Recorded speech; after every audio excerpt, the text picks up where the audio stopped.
नहमदुहु व नुसल्ली अला रसूलिहिल करीम अम्मा बाद फ़ौज़ु बिल्लाहि मिनश शैतानिर रजीम बिस्मिल्लाहिर रहमानिर रहीम।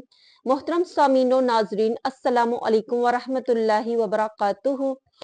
नाजरीन, बहुत से मुबल्लिग मुबल्लिगात जो इस वक्त यूट्यूब पे काम कर रहे हैं, बहुत सौ को मैंने सुना है। इस पे मैं पहले भी एक वीडियो बना चुकी हूँ, आज फिर सोचा इसी पर बनाऊं कि बहुत सी ऐसी स्टोरीज जो है वो लोगों को सुनाई जा रही हैं जिनकी कोई हकीकत नहीं है, जिनका हकीकत से कोई ताल्लुक नहीं है।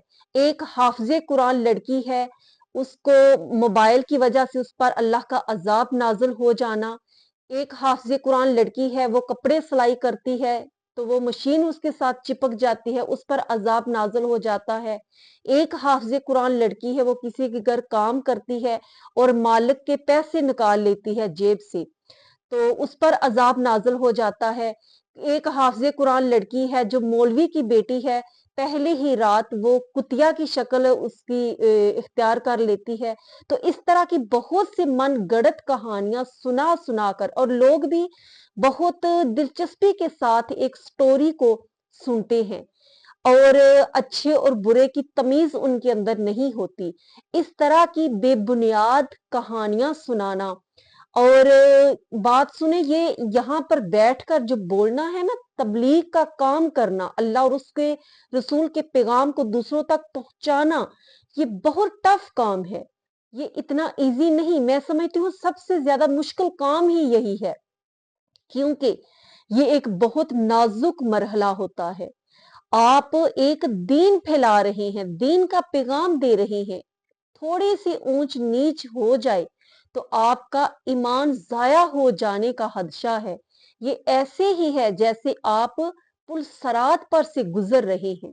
नबी पाक सल्लल्लाहु अलैहि वसल्लम जब मिराज की रात तशरीफ ले गए तो दोज़ख की जब जायजा लिया तो वहां पर देखा कि कुछ लोग थे जिनके होंठ और उनकी जबानें कैंची से, लोहे की कैंची से काटी जा रही थी, और फिर वो दोबारा सही हालत में हो जाती और फिर वो काटी जाती। यही सिलसिला मुसलसल जारी था। तो हजरत जबरील अमीन से पूछा कि ये कौन लोग हैं? तो हजरत जबरील अमीन ने मुदबाना अंदाज में अर्ज की, हजूर ये वो लोग हैं जो फितना और बेदीनी फैलाने वाले खतीब और मुबल्लिग है। तो अल्लाह अज़्ज़ व जल इस तरह के लोगों को हदायत अता फरमाए कि जो लोगों में बेदीनी फैला रहे हैं। अगर आप ये दीन का पैगाम पहुंचाने का मुतबर फरीजा अंजाम दे रहे हैं और अल्लाह अज़्ज़ व जल ने आपको ये ओहदा सौंपा है, तो आप अच्छी कुतब का मुतालिया कीजिए, जो मुतबर कुतब हैं। अगर आप स्टडी नहीं करते तो आप अच्छे उलमाए कराम को सुने और उनको सुनकर स्टडी करके फिर आप दूसरों तक पैगाम पहुंचाएं।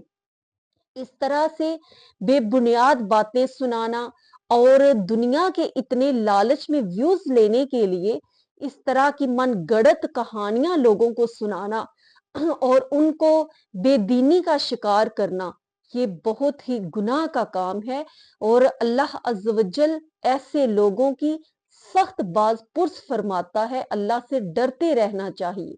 हजरत उसामा बिन जैद रज़ियल्लाहु ताला अन्हो फरमाते हैं कि नबी पाक सल्लल्लाहु अलैहि वसल्लम को फरमाते हुए सुना कि कयामत के दिन एक आलम को लाया जाएगा और उसको जहन्नम में डाला जाएगा और उसकी आंतें बाहर निकल आएंगी।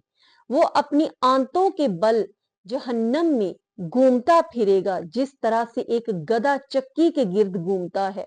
जब जहन्नम वाले उसको अपने गिर्द घूमता हुआ देखेंगे तो पूछेंगे कि तुम्हारे क्या अमाल थे? तो वो कहेगा कि मैं दुनिया में दूसरों को तो नेकी का हुक्म देता था, लेकिन खुद उस पर अमल नहीं करता था। दूसरों को तो मैं बुराई से रोकता था, मना करता था, लेकिन खुद उससे नहीं रुकता था। अमर बिल मारूफ नहीं आनल मुनकिर का फरीजा खुद तो अदा करता था, लेकिन खुद उससे कोताही बरतता था। तो इस तरह की बेबुनियाद और बहुत ही हल्की फुल्की ये बेदीनी वाली चीजें फैलाना और कहानियां लोगों को सुनाना और नादान लोग जो कि इन चीज से वाकिफ नहीं होते वो भी दिलचस्पी के साथ सुनते हैं। ये बेखबर होते हैं इस बात से कि इनमें हकीकत कितनी है और इनमें मनगढ़ंत कहानियां कितनी है। वो मेरे उस्ताद मोहतरम फरमाया करते हैं कि जब हमने कोई कपड़ा खरीदना हो तो हम सारा बाजार छोड़कर उस दुकान पर जाते हैं जहां से अच्छा कपड़ा, अच्छी क्वालिटी का कपड़ा मिलता है। हमें ये पता है कि हमें अच्छा कपड़ा कहाँ से मिलता है। क्या तुम्हें ये नहीं पता कि हमें अच्छा और खालिस दीन कहाँ से मिलता है? वो लोग जो अच्छा दीन और अच्छी और सच्ची बात दूसरों तक पहुंचाते हैं, फैलाते हैं, हक की बात कहते हैं, उनमें और जो मनगढ़ंत कहानियां दूसरों को सुनाते हैं, उनमें उनको फर्क नहीं करना आता। ये इंसान की अपनी बेखबरी और कम इल्मी है। अल्लाह अज़्ज़ व जल से दुआ है कि वो हक और सच बात कहने, सुनने और उस पर अमल करने की तौफीक अता फरमाए। अस्सलामु अलैकुम व रहमतुल्लाहि व बरकातुहू।